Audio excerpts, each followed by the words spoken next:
एक बार की बात है। दूर पहाड़ों के बीच ढोलकपुर नाम का एक छोटा सा गांव बसा था। ये गांव वैसे तो बहुत शांत था, लेकिन इस साल की सर्दी बेहद भयानक थी। बर्फ ने पूरे गांव को सफेद चादर में ढक दिया था और ठंडी हवाएं घरों के अंदर तक घुसकर लोगों की हड्डियां तक जमा रही थीं। सूरज भी कई दिनों से नहीं निकला था, जिससे ठंड और बढ़ गई थी। इसी गांव में रामू, उसकी पत्नी गीता और उनका 7 साल का बेटा मोहन रहते थे। यह परिवार बहुत गरीब था। उनका घर एक टूटी फूटी झोपड़ी थी, जिसके छेदों से ठंडी हवा सीधे अंदर आ रही थी। उनके पास न लकड़ियां थीं, न गर्म कपड़े, न ही खाने के लिए कुछ बचा था। सुनती हो, अब क्या करें? ना घर में लकड़ियां हैं, ना खाने का कोई सामान। मैं अपने परिवार के लिए कुछ भी नहीं कर पा रहा। लगता है आज रात हमें भूखे पेट ही सोना होगा। मुझे माफ कर दो सीमा। अरे रामू, ऐसा मत कहो। मैं तो तुम्हारे साथ हूं ना, और देखो मोहन भी तुम्हारे साथ है। हमें एक दूसरे का सहारा बनना है, हिम्मत नहीं हारनी। ये ठंड तो हर साल आती है, इसमें तुम्हारी कोई गलती नहीं है। मुश्किल वक्त सब पर आता है, लेकिन मिलकर सामना करेंगे तो सब ठीक हो जाएगा। बस तुम खुद को दोष मत दो। हम साथ हैं और साथ रहकर ही हर परेशानी को पार कर लेंगे।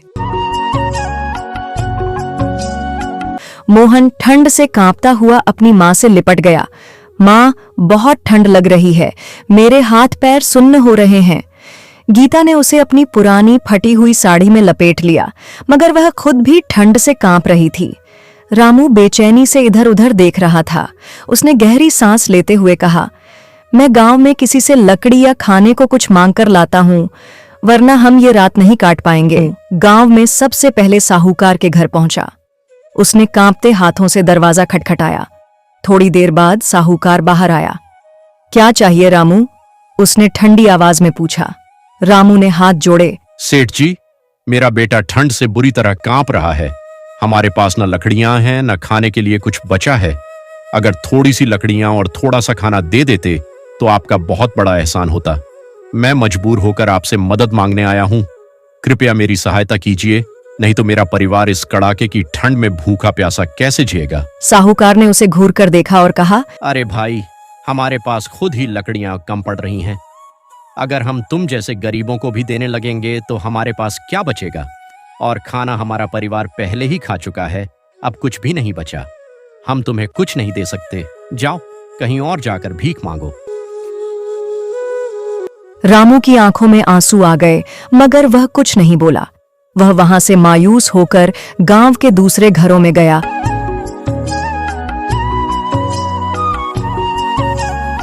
लेकिन हर जगह से उसे यही जवाब मिला, हमारे पास खुद कुछ नहीं बचा रामू, माफ करना। आखिरी उम्मीद रामू ठंड से कांपता हुआ घर लौटा। गीता ने उसे खाली हाथ देखा तो उसकी आंखों में आंसू आ गए। मोहन की हालत बिगड़ रही थी, उसके होंठ नीले पड़ गए थे। रामू, मोहन की तबीयत तो कुछ ज्यादा ही बिगड़ती जा रही है। मुझे लग रहा है कि ये सब ठंड की वजह से ही हो रहा है। अगर हमने जल्द ही कुछ नहीं किया तो बहुत बुरा हो सकता है। देखो, उसकी हालत तो अब और भी खराब होती जा रही है। उसकी सांसें तेज चल रही हैं, चेहरा भी कितना पीला पड़ गया है। हमें कुछ करना ही होगा, जल्दी कुछ करो, नहीं तो देर हो जाएगी। रामू ने आखिरी बार सोचा और खुद को मजबूत करते हुए बोला, मैं जंगल से लकड़ियां लेने जा रहा हूं, चाहे कुछ भी हो जाए, मैं खाली हाथ नहीं लौटूंगा। नहीं रामू, मैं तुम्हें इतनी ठंड में बाहर नहीं जाने दे सकती। अगर तुम्हें कुछ हो गया तो मेरा और मोहन का क्या होगा? सोचो, अगर तुम जंगल में बर्फ में फंस गए तो हम किसके सहारे जिएंगे?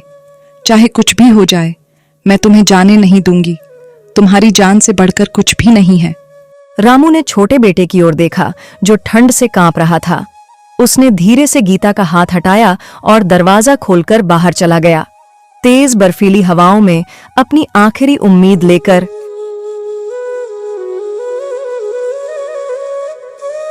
चलो, अच्छा है, मुझे कम से कम आज रात के लिए ही सही कुछ लकड़ियां तो मिल गईं। अब जल्दी से इन्हें घर लेकर चलता हूं, वरना सर्दी और बढ़ती जाएगी। घर पर गीता और मेरा बेटा मेरा इंतजार कर रहे होंगे। रामू ने लकड़ियां इकट्ठी करने के बाद बर्फ में खड़ी मेहनत करते हुए घर की ओर रुख किया। उसके शरीर पर थकावट के निशान थे और ठंडी हवाएं लगातार उसकी हड्डियों में समा रही थीं। लेकिन जैसे जैसे वह घर के पास पहुंचता गया, उसकी चिंता और बढ़ती गई, क्योंकि घर के अंदर से कोई आवाज नहीं आ रही थी। घर में स्थिति घर के अंदर गीता और मोहन बैठकर ठंड से कांप रहे थे। मोहन के होंठ नीले पड़ चुके थे और गीता की आंखों में चिंता का बादल था। रामू के घर लौटने से पहले ही गीता ने सोचा था कि वह अकेले ही जंगल से लकड़ियां लाकर वापस आएगा, लेकिन अब तक वह नहीं लौटा था। जैसे ही रामू घर के पास पहुंचा, अरे वाह रामू, तुम्हें लकड़ियां मिल गईं और वो भी इतनी सारी। रामू ने लकड़ियां घर में रखीं और कहा, हाँ गीता, लकड़ियां मिल गईं, लेकिन अब खाना ढूंढने के लिए भी कुछ करना पड़ेगा। ये तो हमारे लिए बहुत बड़ी राहत है। अब हमारा काम बन जाएगा। मैं सच में बहुत खुश हूं कि अब हमारे बेटे मोहन को और ठंड नहीं लगेगी। वो ठंड से कांप रहा था। उसकी नन्ही नन्ही उंगलियां कितनी ठंडी पड़ गई थीं। लेकिन अब हम उसे गर्म रख पाएंगे।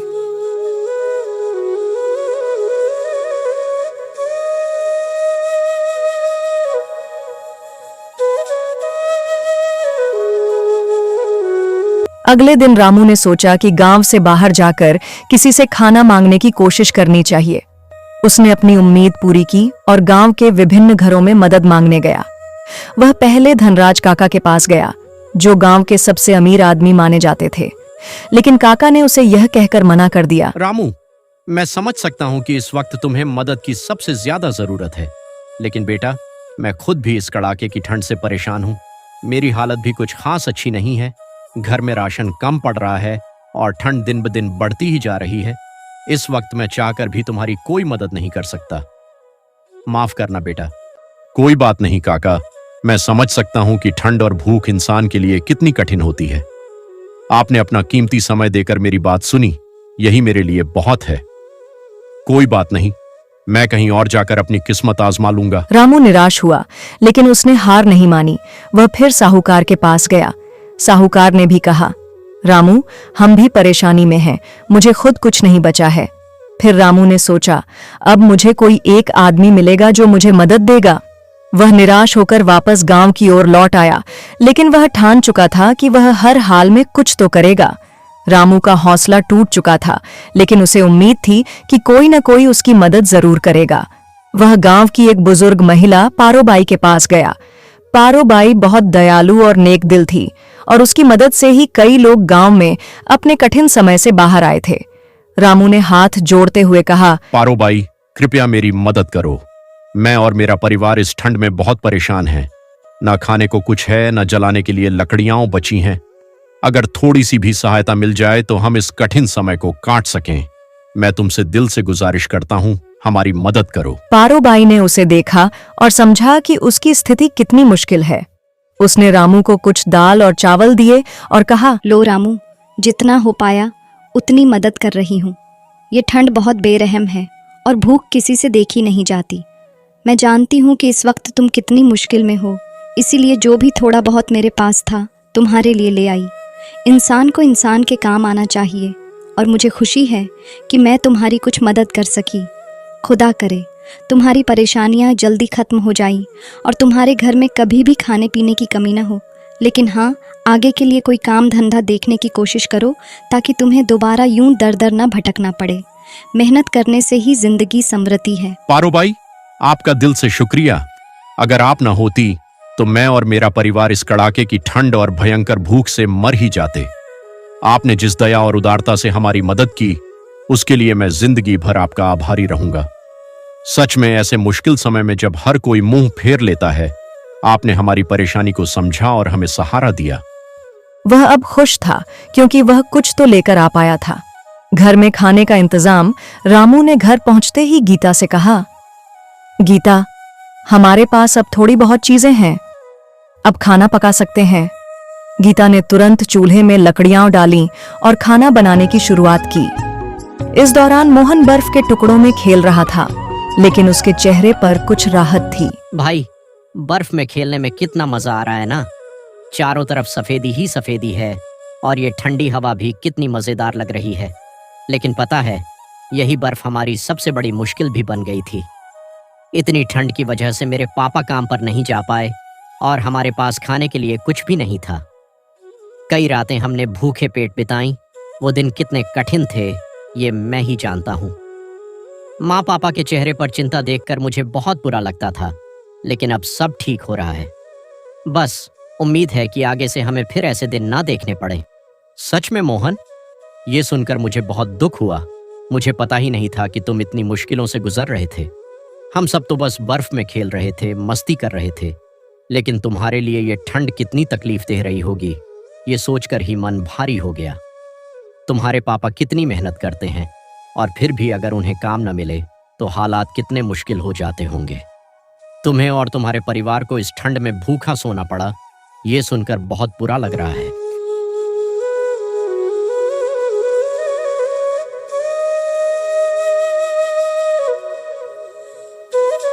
रामू ने गीता से कहा, हमारे पास अब थोड़ा खाना तो है, लेकिन सिर्फ आज के लिए। हमें आने वाले दिनों के लिए भी कुछ इंतजाम करना होगा ताकि फिर से ऐसी परेशानी का सामना न करना पड़े। ठंड अभी और बढ़ेगी और अगर हमने पहले से सोचा नहीं तो आगे की मुश्किलें और भी बढ़ सकती हैं। हमें कुछ ऐसा करना होगा जिससे हमारे पास रोज खाने के लिए कुछ ना कुछ हो, ताकि मोहन और हम भूखे न रहें। हाँ रामू, तुम सही कह रहे हो। आज तो हमें खाना मिल गया, लेकिन हर दिन कोई ना कोई मदद करेगा, ऐसा नहीं हो सकता। हमें खुद ही अपने लिए कुछ इंतजाम करना होगा। मैं जानती हूँ कि हालात मुश्किल हैं, लेकिन हम साथ हैं तो रास्ता जरूर निकलेगा। तुम कोई काम ढूंढने की कोशिश करो, मैं भी घर पर जो बन पड़ेगा करूंगी। मोहन के लिए हमें मजबूती से खड़ा रहना होगा ताकि उसे भूखा ना सोना पड़े।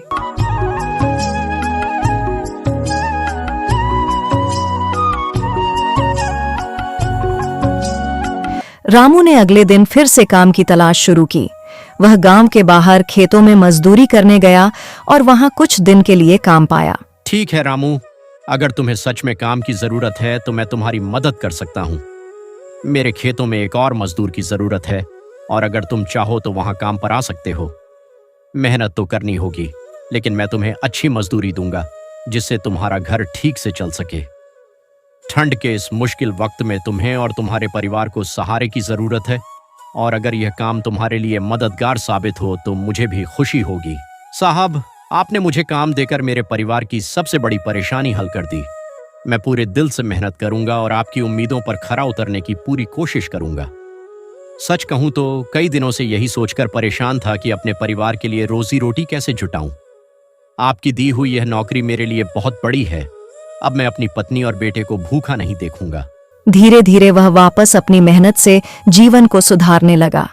रामू ने एक बात सीखी थी, जब तक इंसान मेहनत करता है तब तक उसे सफलता मिलती है। यही सच्चाई थी जो उसने अनुभव की थी। रामू की मेहनत और संघर्ष ने गांव के दूसरे लोगों को भी प्रेरित किया। अब गांव के लोग एक दूसरे की मदद करने लगे। जो लोग पहले रामू को मना कर देते थे, अब उन्हें भी यह समझ में आया कि जब तक कोई किसी की मदद नहीं करेगा तब तक जीवन की मुश्किलें आसान नहीं हो सकती। रामू, मुझे माफ कर दो। उस वक्त मैं तुम्हारी मदद नहीं कर पाया और अब मुझे एहसास हो रहा है कि मुझे ऐसा नहीं करना चाहिए था। तुम्हारे बुरे वक्त में तुम्हारा साथ देना चाहिए था, लेकिन मैंने मुंह मोड़ लिया। अब दिल में बस पछतावा ही रह गया है। भाई, अगर तुम्हें कभी भी किसी चीज की जरूरत हो तो बिना हिचकिचाए मुझसे कहना। मैं अब अपनी गलती सुधारना चाहता हूं और जितना हो सके तुम्हारी मदद करना चाहता हूं। अरे काका, ऐसा मत कहिए, इसमें आपकी कोई गलती नहीं थी। मुश्किल वक्त हर किसी पर आता है और सच कहूं तो मुझे खुद ही अपने पैरों पर खड़ा होना चाहिए था। अब हालात बेहतर हो रहे हैं और मैंने सीख लिया है कि मेहनत और हिम्मत से हर परेशानी को पार किया जा सकता है। फिलहाल मुझे किसी मदद की जरूरत नहीं है, लेकिन आपके ये शब्द ही मेरे लिए बहुत मायने रखते हैं। गांव में छोटे छोटे बदलाव दिखने लगे। लोग अपनी अपनी जिम्मेदारियों को समझने लगे और एकजुट होकर काम करने लगे। रामू ने महसूस किया कि उसका संघर्ष केवल उसके परिवार के लिए नहीं था, बल्कि पूरे गांव के लिए था। समय के साथ रामू का परिवार धीरे धीरे बेहतर स्थिति में आ गया। गांव के लोग एक दूसरे से सहायता लेने लगे और एक दूसरे की मदद करने के बजाय सिर्फ खुद के बारे में नहीं सोचते थे। रामू की संघर्ष की कहानी गांव के बच्चों को बताई जाने लगी ताकि वे भी मेहनत और आपसी मदद की अहमियत समझ सकें। देख लिया रामू, मैंने कहा था ना कि एक दिन हमारी हालत भी ठीक होगी। समय कभी एक जैसा नहीं रहता, बस इंसान को धैर्य और हिम्मत के साथ डटे रहना चाहिए। इसीलिए कहते हैं कि कभी भी हार नहीं माननी चाहिए। मुश्किलें आती हैं, परेशानियां रास्ता रोकती हैं, लेकिन अगर इंसान सच्चे दिल से मेहनत करे और अपने भरोसे को बनाए रखे तो हालात जरूर बदलते हैं। आज जो तकलीफें थी वे पीछे छूट गईं और हम आगे बढ़ गए। कभी ठंड से कांपते थे तो कभी भूख से तड़पते थे, लेकिन हमने एक दूसरे का साथ नहीं छोड़ा। यही साथ, यही मेहनत और विश्वास हमें इस मुश्किल दौर से बाहर ले आया। सीख। यह कहानी हमें यह सिखाती है कि संघर्ष कभी भी अकेले नहीं होता। जीवन में चाहे जैसी भी कठिनाइयां आएं, अगर हम एक दूसरे का सहारा बने और मेहनत करें तो कोई भी मुश्किल बड़ी नहीं होती। दोस्तों, अगर आपको यह कहानी पसंद आई हो तो रामू के लिए वीडियो को लाइक करें, मैं और चैनल को सब्सक्राइब जरूर करें। मिलते हैं एक अगली कहानी के साथ।